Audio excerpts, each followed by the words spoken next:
دیکھیے ذرا موجودہ دجالی تہذیب سے محفوظ لوگ آج ہمارے معاشرے میں کون سا طبقہ نظر آتا ہے؟ میں افراد کی بات نہیں کر رہا ہوں، کون سا طبقہ زیادہ نظر آتا ہے نسبتاً محفوظ؟ ریلیٹیولی جو لوگ کم متاثر ہیں دجال کے فتنے سے، یا کچھ لوگ بالکل محفوظ ہیں انشاءاللہ، وہ کس طبقے سے تعلق رکھتے ہیں؟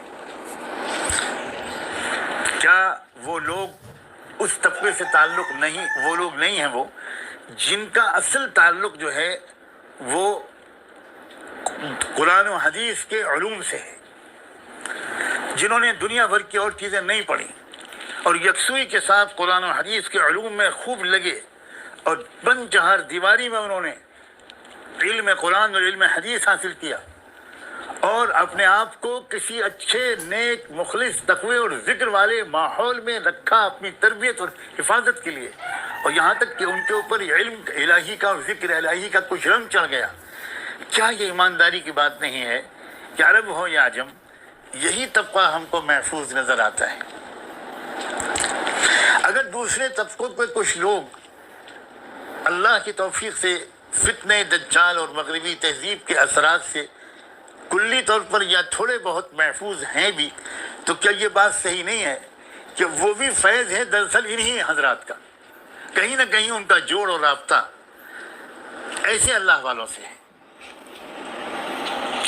خدا کے بندو، افراد ہر جگہ آپ کو بگڑے ہوئے مل جائیں گے، لیکن طبقے کی بات میں کر رہا ہوں، کیا نسبتاً وہی طبقہ محفوظ نہیں ہے جنہوں نے اپنے آپ کو قدیم ایک طرز کے اندر محدود کر رکھا ہے؟ مجھے ڈر لگ رہا ہے کہ شیطان آپ کے ذہن میں اس وقت کچھ وسوسے اگر کہیں نہ ڈال دے، فلاں صاحب تو ایسے ہیں، وہ بھی تو مدرسے کے پڑھے ہوئے ہیں، فلاں صاحب تو ایسے ہیں کہ وہ بھی تو اللہ والوں سے تعلق رکھتے ہیں۔ ارے میرے پیارے دوستو، میں افراد کی بات نہیں کر رہا ہوں، میں طبقے کی بات کر رہا ہوں۔ کوئی سچ بولنے والا انسان اس حقیقت کا انکار نہیں کر سکتا کہ اس موجودہ دجالیت کے غلبے کے دور میں بھی جو لوگ نظر آتے ہیں کہیں ٹمٹماتے ہوئے چراغوں کی طرح، وہ وہی لوگ ہیں کہ جنہوں نے اپنے آپ کو بالکل یکسو کیا قرآن و حدیث کے علوم کے لیے۔ اگر انہوں نے کچھ اور پڑھا تو بعد میں پڑھا، قرآن و حدیث کی خدمت کی نیت سے پڑھا، اس کی حفاظت کی نیت سے پڑھا اور ان علوم کو پھیلانے کی نیت سے پڑھا، تاکہ وہ اس طبقے کے لوگوں سے بات کر سکے جن کو مدرسوں میں پڑھنے کا موقع نہیں ملا، جنہیں علوم قرآن حاصل کرنے کا موقع نہیں ملا، جو قرآن کی چند آیتیں نہیں سمجھ سکتے۔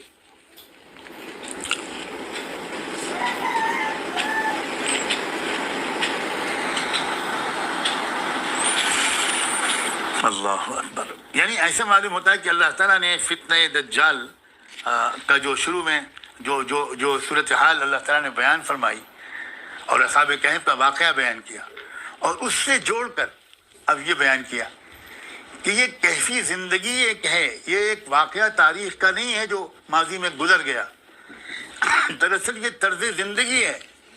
کہف والوں نے ایک مثال قائم کر کے قیامت تک کے لیے ایک خاص طرز زندگی، ایک خاص نظام تعلیم اور نظام تربیت، تعلیم کا نظام، سلیبس کیا ہو اور تربیت اور اصلاح کا طریقہ کیا ہو، یہ اصحاب کہف نے ایک قربانی دے کر پیش کر دیا، اور اس کے نتیجے میں کیا ہوا کہ اللہ تعالیٰ نے اس قربانی اور ان کے معمولات کی برکت سے ایسے حالات پیدا کیے کہ ایک زبردست صالح انقلاب آ گیا۔ تو وہ جب وہ دور آئے گا جس دور کے میں فتنے سے بچانے کے لیے سورہ کہف اللہ نے اتاری ہے، تو اس دور میں بھی تم کو یہی کرنا ہے۔ وہ بھی اصحاب کہف اصحاب الرقیم بھی تھے، یعنی وہ کتاب لے کر گئے تھے، اور اس کا مطلب یہ ہے کہ وہ الکتاب کا یا کتاب کا مطالعہ کرتے رہتے تھے، وہی ان کی مشغولیت تھی۔ تو تم بھی چمٹ جانا اس دور میں اللہ کی کتاب سے، وحی سے چمٹ جانا، اور تم بھی چمٹ جانا اہل اللہ سے، اہل ذکر سے، یعنی جن کی سب سے بڑی پہچان. دیکھو اعمال تو وہ اور بھی کرتے ہیں، ان پہچان کیا ہے؟ مع الذین یدعون ربهم بالغداۃ والعشی. ایک خاص پہچان ہو جاتی ہے کسی گروہ کی. اس کا یہ مطلب نہیں ہوتا کہ وہ اور اعمال نہیں کرتے. وہ گھر بھی بساتے ہیں، وہ معاشی ضرورتوں کا بندوبست بھی کرتے ہیں، وہ سب کچھ کرتے ہیں، کھاتے بھی ہیں، پیتے بھی ہیں، آرام بھی کرتے ہیں، ان کی اولاد بھی ہوتی ہے. پہچان کیا ہے ان کی؟ ان کی پہچان ہے بندگی، عبودیت. الدعاء مخ العبادہ. یہاں یدعون ربہم کا لفظ ہے. تو ان کی پہچان یہی ہے کہ بہت ہی بس کثیر الدعا لوگ ہیں، دعا سے بڑی مناسبت ہے ان کو. میرا تو دل ہی نہیں چاہ رہا کہ اس مضمون کے آگے بڑھوں، اس لیے کہ مجھے محسوس ہو رہا ہے کہ ہماری اصل دوا جو تھی وہ ہم سے کہیں چھوٹ گئی. اس زمانے کے ماحول کے مضر اثرات سے اپنے کو بچانا کن اعمال کے ذریعے ممکن تھا؟ اور اب میں ایک بات کہہ دوں آگے بڑھنے سے پہلے کہ میں اپنے ان تمام علماء صلحاء، اپنے ان نوجوان علماء اور طلباء عزیز کو پہلے میں مبارکباد پیش کروں کہ تم اور ہم اللہ کا شکر ادا کریں کہ کسی نہ کسی درجے میں ہمیں اس گروہ سے اللہ نے کوئی رشتہ جوڑ دیا. ہم وہ تو نہ بن سکے، لیکن اس میں تو کوئی شک نہیں کہ ہم اللہ تعالیٰ نے ہمیں بچا لیا اور ہم نے مدرسوں کی چہار دیواری کے اندر قرآن کا اور وحی کا اور حدیث کا علم حاصل کیا. ہم کتنا فائدہ اٹھا سکے یہ ہماری کمی رہی. اللہ کرے آئندہ زندگی میں ہم کو اس کی تلافی کی بھی ہمت اور توفیق ملے. لیکن اتنا تو ضرور ہوا کہ من حیث مجموعی اعتبار سے ہمارا تعلق اس طبقے سے جڑ گیا. اب ہم اپنی کمیوں کو دور کر سکتے ہیں، تلافی کچھ نہ کچھ کر سکتے ہیں. اور اپنے دوسرے عزیزوں اور نوجوانوں سے بھی کہتا ہوں، ان تمام لوگوں سے جن کو نہیں موقع ملا اور ان کی تعلیم اسکول اور کالج یونیورسٹیوں میں ہوئی، آپ ملت کا آپ بھی بہت قیمتی طبقہ ہے، اب بہت قیمتی طبقہ ہے. اتنا کر لیجئے کہ اس کمی کو بھی دور کرنے کی کوشش کیجئے، چاہے عمر کے کس مرحلے میں آپ کسی طرح قرآن مجید کو سمجھنے کی کوشش کریں مستند اور معتبر علماء سے. سمجھنے کی کوشش کریں. حضور اکرم صلی اللہ علیہ وسلم کی احادیث کے ایسے پیارے پیارے مجموعے ہمارے علماء نے لکھ دیے ہیں اور وہ کئی زبانوں میں ہیں. آپ آرام سے حدیث کا علم حاصل کر سکتے ہیں بقدر ضرورت.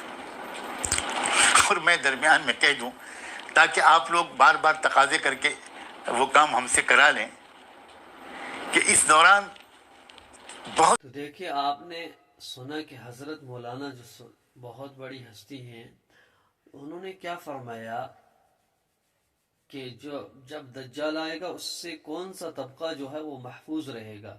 تو انہوں نے جیسے پہلے فرمایا اصحاب فیل، جو اصحاب کہف جو پہلے تھے وہ کیا کرتے تھے، وہ اپنی کتاب لے کر جاتے تھے، جس کو جیسے آج اللہ تبارک و تعالی نے ہمیں قرآن دیا ہے ہمارے نبی کے ذریعے، اور ہم اس کے اندر پڑھتے ہیں جو سورہ کہف ہے، جو جمعہ کے دن پڑھتے ہیں. اس کی فضیلت آئی ہے کہ جو جمعہ کے دن سورہ کہف پڑھے گا وہ دجال کے فتنے سے اور دجال سے کیا رہے گا، وہ محفوظ رہے گا. تو اس لیے ہمیں چاہیے کہ ہم اپنی جو اللہ تبارک و تعالی نے یہ عظیم کلام ہمارے نبی کے اوپر نازل کیا، جس کو قرآن کہا جاتا ہے اور ہمارے نبی کے ذریعے جو ہمیں ملا، تو آج ہم اپنے اس قرآن پاک کو کھول کر جمعہ کے دن اس صبح کو یا جمعہ کی رات کو اس کی تلاوت کر دیا کرے، جس کی وجہ سے ہم دجال سے بچ سکتے ہیں. کیونکہ جو اس کا بتایا ہے یہ قرآن ہے اور اللہ کا جو کلام ہے یہ سچ ہی سچ ہے، اس میں ذرہ برابر بھی کوئی شک نہیں ہے. اس سے ہم دجال کے فتنے سے محفوظ رہ سکتے ہیں. اور حضرت نے فرمایا اہل اللہ جو ہیں، ہم اگر اہل اللہ سے ہم اپنے آپ کو جوڑ دیں گے اس سے بھی ہم بچے رہیں گے، جو دجال ہے اس کے فتنے سے، اور دجال سے ہم بچ جائیں گے، ہمارا ایمان محفوظ رہے گا. تو اللہ ہمیں ہمارے ایمان کو سلامت رکھے. آخر دعوانا الحمدللہ رب العالمین.